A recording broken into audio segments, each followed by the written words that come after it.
یہ 3 کام ہیں جو لیلۃ القدر ملنے کی صورت میں آپ نے کرنے ہیں۔ لیلۃ القدر ملنے کی صورت میں 3 کام کرنے ہیں۔ پہلا کام قیام اللیل، دوسرا کام دعائیں، اور تیسرا کام ذکر اذکار۔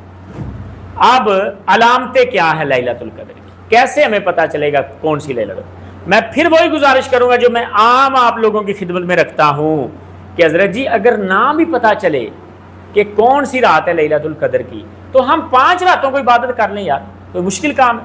اللہ ہمیں توفیق دے۔ 5 راتوں کو کر لیں، 21ویں کر لیں، 23ویں کر لیں، 25ویں، 27ویں اور 29ویں کر لیں، کیونکہ بڑا مقام ہے اس کا لیلۃ القدر کا۔ اور نبی کریم صلی اللہ علیہ وسلم نے اس کی کچھ علامتیں بتا دی، اور ان علامتوں میں سے ایک علامت جو آپ نے ابھی پڑھی ہے، ایک علامت ابھی پڑھی کہ اس رات کی اگلی صبح کا سورج وہ ایسے کرنوں کے ساتھ نکلتا ہے، اور فرمایا وہ ایسے نکل رہا ہے جیسے تھال ہے۔ اور نبی علیہ الصلوۃ والسلام نے فرمایا کہ اس رات موسم اچھا ہوتا ہے، ٹھنڈی ہوائیں چلتی ہیں، اور یہ بھی ممکن ہے کہ بارش ہو جائے، لیکن بارش کا آنا ضروری نہیں، امکان ہے کہ بارش ہو جائے، البتہ ٹھنڈی ہوائیں چلتی ہیں۔ اور نبی علیہ الصلوۃ والسلام نے لیلۃ القدر کو صلاۃ الاستسقاء پڑھی اور بارش آ گئی تھی۔ صحابہ کہتے ہیں اتنی بارش آئی کہ ہماری پیشانیاں وہ زمین کے اوپر لگی سجدے کے لیے، جب ہم اٹھے تو ہماری پیشانیوں کو کیچڑ لگا ہوا تھا، اتنی بارش اللہ نے بھیجی۔ تو لیلۃ القدر کی علامات یہی ہیں، اگلے دن کی صبح روشن ہوتی ہے، باقی جو علامات بیان کی جاتی ہیں کہ کتے بھونکتے ہیں رات کو، اور جناب کوئی بڑی خبر اور کوئی بڑا ہنگامہ ہوتا ہے، یہ باتیں ضعیف ہیں اور سند کے ساتھ ثابت نہیں۔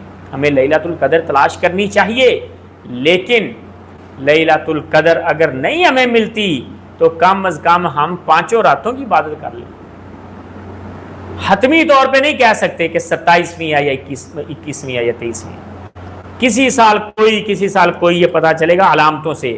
اور اگر لیلۃ القدر آپ نے پا لی تو حضرت جی 3 کام کرنے ہیں، قیام اللیل، دعائیں، ذکر اذکار، قرآن مجید کی قرات، اور نبی علیہ الصلوۃ والسلام کی روایت امام ترمذی لے کے آئے کہ حضرت علی فرماتے ہیں کہ ان النبی صلی اللہ علیہ وسلم کان یوقظ اہلہ، حضرت رسول اللہ خود بھی اٹھتے اور اپنے گھر والوں کو بھی جگایا کرتے تھے۔ فی العشر الاواخر من رمضان، رمضان کے آخری عشرے میں اکیلے عبادت نہ کریں، بچوں کو بھی ساتھ لے کے جائیں، عورتوں کو بھی عبادت کے لیے جگائیں۔ اللہ رب العزت نے فرمایا قوا انفسکم واہلیکم نارا، خود بھی آگ سے بچو اور اپنے گھر والوں کو بھی آگ سے بچاؤ، جہنم کی آگ سے، ان کو بھی لے کے جائیں ساتھ، یہ آپ کے ذمے ہے۔ اور نبی علیہ الصلوۃ والسلام گھر والوں کو جگایا کرتے، آوازیں دیا کرتے، رشتہ داروں کو آوازیں دیا کرتے، اور فلاں میں تمہیں وہاں بچا نہیں سکوں گا، اپنے اعمال کر لو، پھپھو کو آواز دی، اپنی بیٹی کو آواز دی۔ اور سیدہ عائشہ فرماتی ہیں کہ نبی علیہ الصلوۃ والسلام کا یہ معمول تھا، کان یجتہد فی العشر الاواخر ما لا یجتہد فی غیرہا، آخری عشرے میں اتنی محنت کرتے جتنی محنت پہلے نہیں کی ہوتی تھی۔